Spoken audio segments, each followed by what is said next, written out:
রাধে রাধে। ওম নমো ভগবতে বাসুদেবায়। ওম নমো ভগবতে বাসুদেবায়। ওম নমো ভগবতে বাসুদেবায়। শ্রীমদ্ ভাগবত চতুর্থ স্কন্দ পুষণম দ্বিতীয় অধ্যায়। শিবের প্রতি দক্ষের অভিশাপ। শ্লোক 1।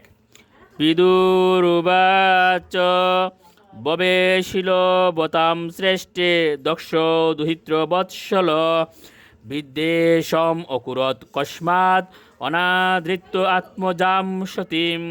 অনুবাদ: বিদুর জিজ্ঞাসা করলেন, দক্ষ তার কন্যার প্রতি অত্যন্ত স্নেহপরায়ণ হওয়া সত্ত্বেও কেন সতীকে অবহেলা করেছিলেন এবং সুশীল ব্যক্তিদের মধ্যে সর্বশ্রেষ্ঠ শিবের প্রতি ঈর্ষাপরায়ণ হয়েছিলেন। শ্লোক 2। কস্তম চরাচর গুরুম নির্বৈরম শান্ত বিগ্রহম আত্মারামম কতম দেষ্টি জগত দৈবতম মহৎ। অনুবাদ: সমগ্র জগতের গুরু শিব নির্বৈরী, শান্ত এবং আত্মারাম। তিনি সমস্ত দেবতাদের মধ্যে সর্বশ্রেষ্ঠ, কিন্তু তা সত্ত্বেও দক্ষ কেন এই প্রকার একজন মঙ্গলময় ব্যক্তির প্রতি বৈভাবাপন্ন হয়েছিলেন। শ্লোক 3। এতদ আকায়ে মে ব্রহ্মণ জামাতু ও শ্বশুরস্য চ বিদ্বেষস্তু যত প্রাণাম স্তত যে দুস্থ জানসতি। অনুবাদ: এ মৈত্রেয়, দেহত্যাগ করা অত্যন্ত কঠিন।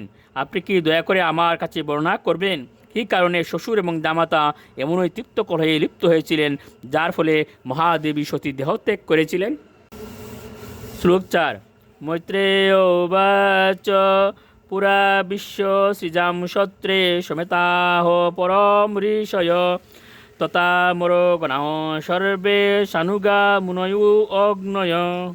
অনুবাদ: মৈত্র ঋষি বললেন, পুরাকালে ব্রহ্মাণ্ডের সৃষ্টিকার্যে নেতৃস্থানীয় ব্যক্তিগণ এক মহাযজ্ঞের অনুষ্ঠান করেছিলেন, যাতে সমস্ত মহর্ষিগণ, মুনিগণ, দেবতাগণ এবং অগ্নিদেবগণ তাদের অনুগামীগণ সহ সমবেত হয়েছিলেন। শ্লোক 5। তত্র প্রবিষ্টম ঋষয়ু দৃষ্টার্কমিব রুচিষা ব্রাজমানম বিতিমিরম কুর্বন্তম তৎ মহৎসদ।